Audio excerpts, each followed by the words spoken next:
let's jump into another deep dive. Today, we're taking a close look at Jannik Sinner's Australian Open victory, his second one in a row, actually, at Melbourne Park. Yeah, a pretty dominant performance. You've got two great articles from Eurosport that really get into the nitty-gritty of his win. It's going to be interesting to break it all down. So our mission today is to figure out not just how W. Sinner won, Right. but what this win tells us about where he stands. You know, like his dominance and what his future in tennis might look like. What do you think? I think it's pretty clear we're seeing maybe a shift in power in men's tennis. I mean, Sinner's win, this isn't just like another tournament win. Right. It feels like a real statement. Absolutely. And the match itself, I mean, talk about a masterclass. Yeah. A straight sets win over Alexander Zverev. Wow. That's 6-3, 7-6, and 6-3. Keeping score at home. Exactly. And get this, he wasn't broken a single time throughout the entire match. You don't see that every day. Not at this level. Even Tim Henman, and he's seen it all, right? Oh, yeah. He said the outcome was never really in doubt. It's a big statement. But you know what's even crazier? This isn't just some fluke, right? No. Sinner now has 3 Grand Slam titles in a row, all on hard courts. Back to back to back. He conquered Melbourne and New York in 2024, and now he started 2025 strong with another win at the Australian Open. It's hard to argue with those results. Even John McEnroe, you know Johnny Mac? Yeah, of course. He called Sinner the best in the world on hard courts right now. I mean, he might be right. And the articles, they really capture how powerful his playing style is. What'd they say? They describe him as imperious. He dictates the pace, hits winners from all over the court. Sounds like Zverev didn't stand a chance. It really seemed like Zverev was just struggling to keep up. It happened. He couldn't even get a single break point. You could see the frustration building as the match went on. Oh, totally. And you know, this is Zverev's 3rd Grand Slam final loss. Oof. That's got to be tough.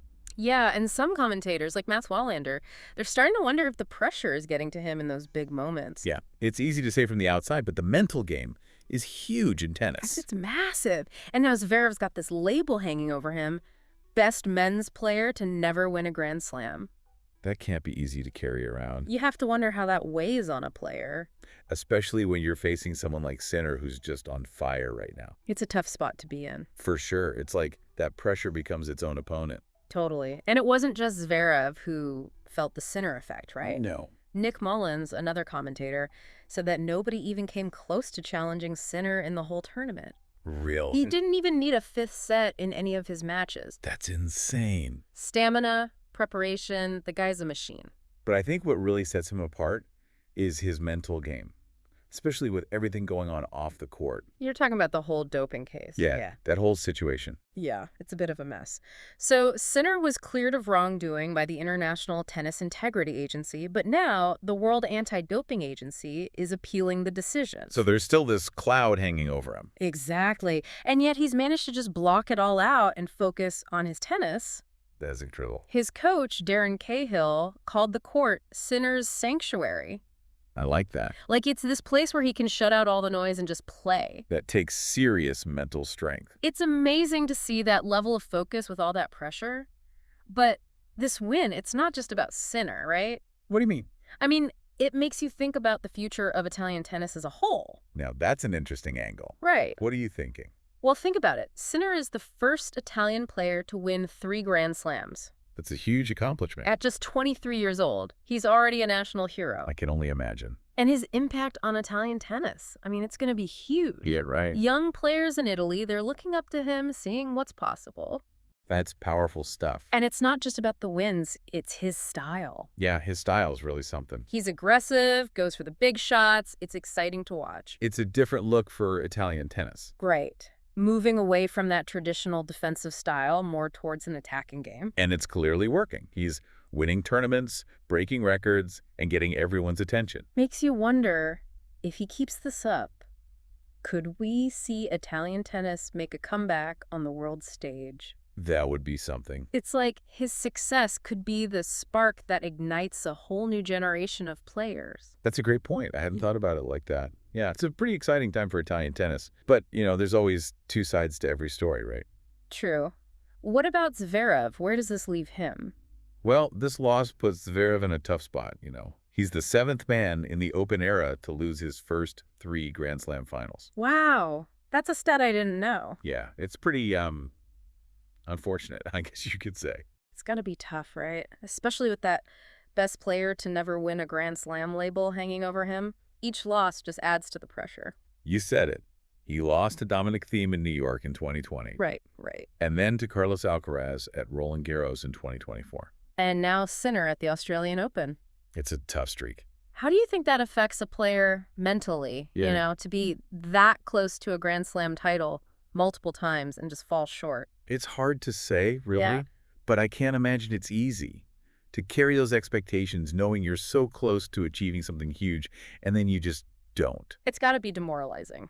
Absolutely. And, to make matters even more complicated, during Zverev's runner-up speech, there was a heckler in the crowd. Oh, no, really? Yeah, they brought up, those past domestic abuse allegations against him. Oh, wow. It's a sensitive topic, for sure. And, Zverev has denied the allegations, and the court case was discontinued last year. Right. But still, to have that resurface at such a public moment, it's got to be rough. It has to be. At the end of the day, athletes are people too, right? They bring their whole lives with them on or off the court. That's so true.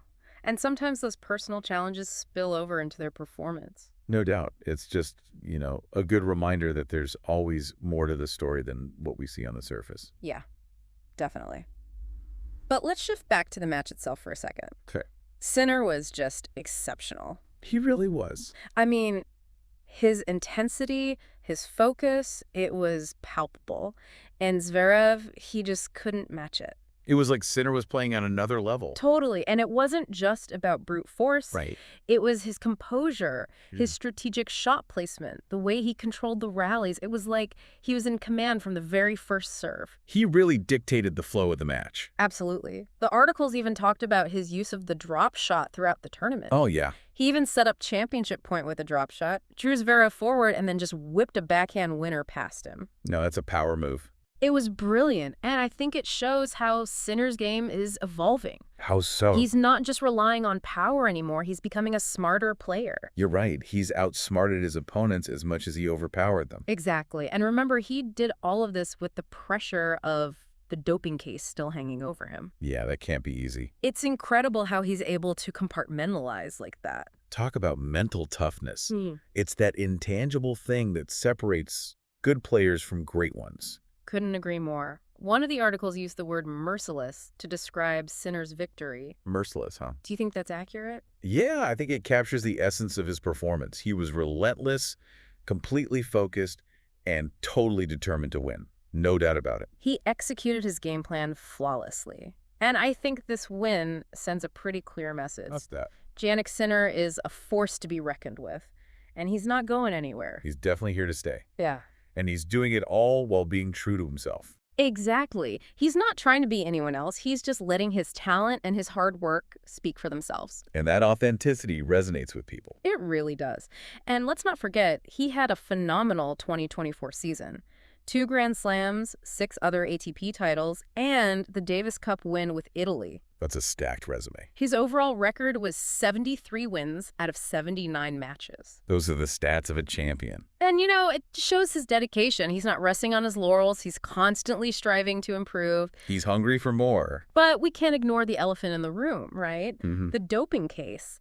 Even with this incredible win, it still casts a bit of a shadow over everything. It's a tough situation, no doubt. It raises some big questions about fairness and, due process. It's complicated. Yeah, it is. Even though he was cleared by one agency, the fact that the World Anti-Doping Agency is appealing the decision, it just creates this uncertainty. It's a reminder that things aren't always black and white, especially in the world of sports. There are so many layers to consider. That's true. And it's important to approach these situations with a balanced perspective. We need to remember that Sinner is innocent until proven guilty. Exactly. He deserves a fair chance to defend himself and to keep playing while this whole appeal process plays out. Absolutely.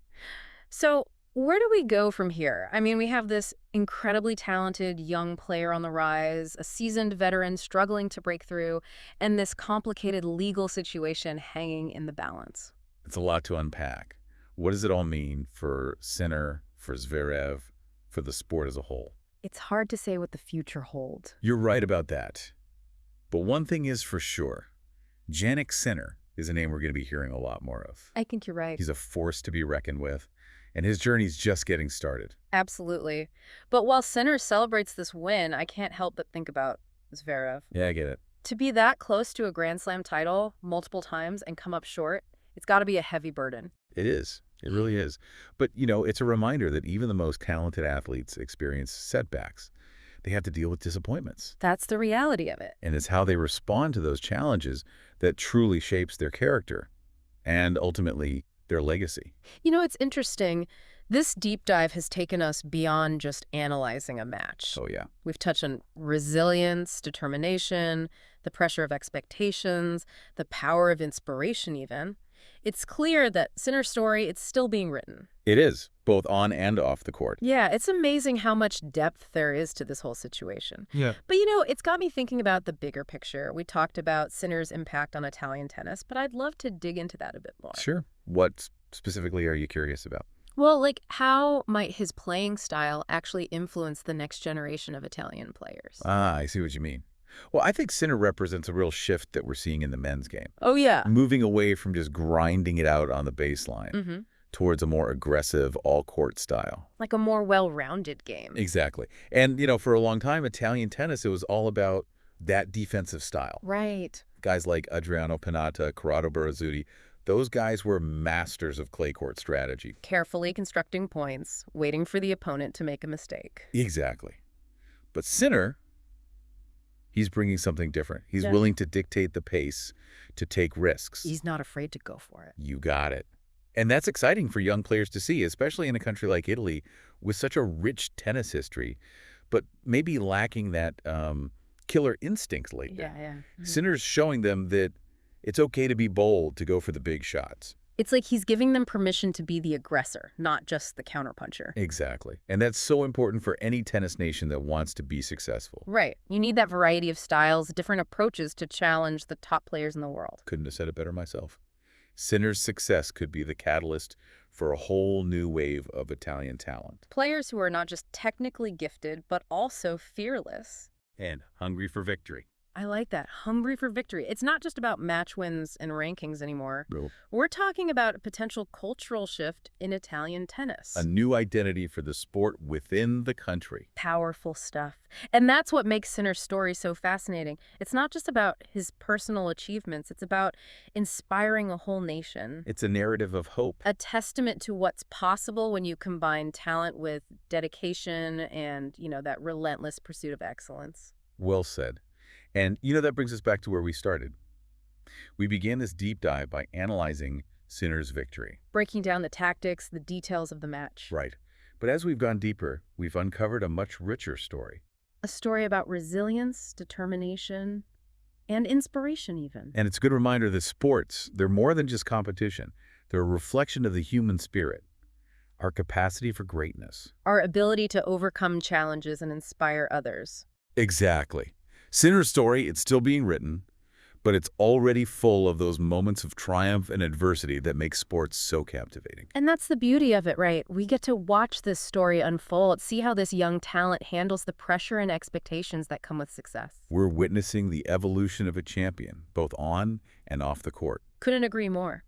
So, as we wrap up this deep dive, I think it's worth asking, what will Jannik Sinner's legacy be? Will he be remembered just for his wins? Or will his impact extend beyond the court, inspiring a new generation of Italian tennis players and leaving a lasting mark on the sport? It's a question only time will answer. But one thing's for sure, Jannik Sinner's journey is one worth following. Absolutely. Thanks for joining us on this deep dive. Until next time, keep exploring, keep questioning, and keep the conversation going.